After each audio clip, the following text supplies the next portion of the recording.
And in this video, I'm going to tell you, well, how to deal with your video sucking and doing absolutely terrible. Do you take it down or do you leave it up? And, well, it's currently noon o'clock and I'm getting a really late start today. I had a 17-mile run this morning that I started at 7 a.m. and I finished.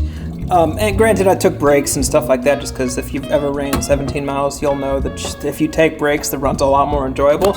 All in all, I finished that run around 11, and then I sat in the shower for a good 45 minutes after I'd cooled down.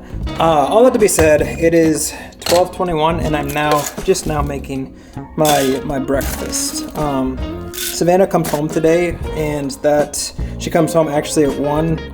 So I basically have 30 minutes to eat breakfast, and then I am going to head to the airport to pick her up. For those of you that are new around here, I'll upload videos almost every single day, like long form and short form videos.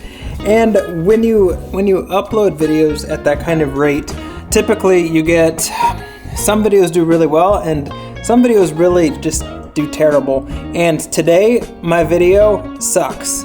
And in this video, I'm going to tell you, well, how to deal with your video sucking and doing absolutely terrible. Do you take it down or do you leave it up? And, well, before we get into all that stuff, I think I need to set a couple of, just my philosophy with videos. Traditionally, I've always approached videos with my goal is to make sure that I'm first and foremost happy with the product. If I'm producing a product that I'm not happy with, then to me it's just kind of stupid to really just call yourself a creator, because you're really just taking a formula and not doing anything to make it your own. You're literally just doing it to try to grow an audience, there's nothing wrong with that. But if that's your sole purpose or your sole reason and you don't have any creative aspirations, I think it can be a very unfulfilling thing in the long term. So with all that, if I do every video that I post, I know that without a doubt that's the best video that I could produce that day, and I'm happy with that personally. As long as I am personally happy with the video, then I know that it's a good video, at least for my standards.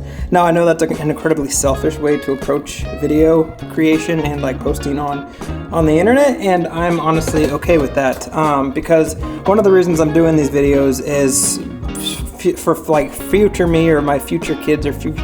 I want to have this specific time and space documented so that I can look back on them a couple years down the road. And because of that, I know that viewership isn't going to searchability isn't always the best that it could possibly be for every single video.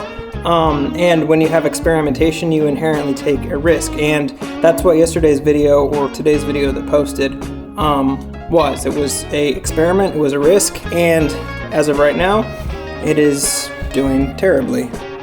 Let me show you what it's doing. So right now it's currently at 3 views, and the view duration on a 10-minute video, 9-minute 48-second video is 12 seconds. So that's not great.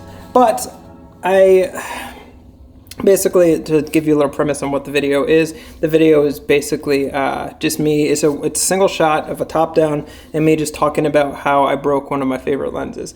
And for me, I liked the video. I think it was entertaining. The story was there, and I was happy with the end product. And I think a lot of times with this kind of stuff where you have metrics and you definitely have green arrows or gray arrows depending on how well your video does, that can really play that can really have an impact on your mental health, and if you have a good day or a bad day, and 2, it can impact your creativity, and it can really impact your videos in the long term.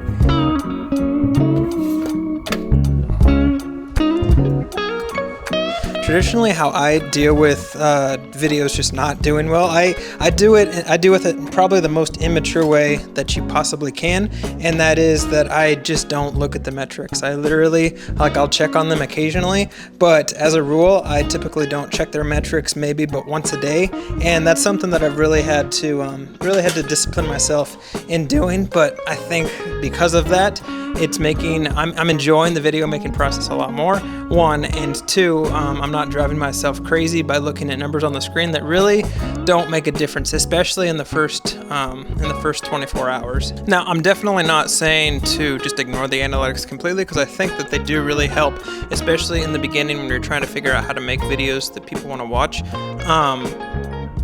They definitely help drive like your ability to cut out the fat, and they really help you like narrow down like what your niche is going to be, or how to just craft a video well that people want to spend their time watching. But I think it's important to not let that be the only thing that you look at, because at the end of the day, sometimes, like, I spent so much of my career trying to just trim every single cut, trying to make everything as concise as possible, and because of that, my videos felt very choppy, and they felt very uneasy or unrelaxing to watch, because I was taking a lot of those natural pauses out of a video. Sometimes if you watch TV shows, movies, they'll have natural pauses because that's a normal part of life, and including that in your videos that you post on the internet can only make them better. Now, I realize sometimes that sometimes you just don't need all the pauses in the world, or if like you mispronounce something a million times, then you don't need to include all of that. But having a couple of those mess ups, or having a couple of those pauses definitely help, and that's something I didn't learn until I stopped looking at analytics.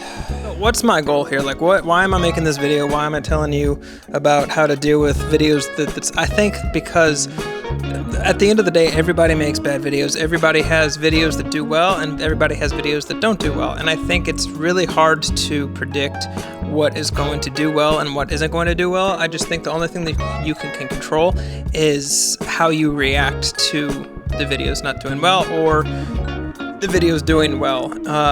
And that's something I'm still trying to figure out. Like, if a video does really, really well, then I have good days, or if like I have no videos doing well, then it's hard to have a good day. Just because I care about it a lot, and I think that's where that, like, having that kind of like feeling that's okay, because that just means that you care. But I think like the important thing is to not let it completely run your life, and certainly not to dictate what kind of videos you make. Yeah.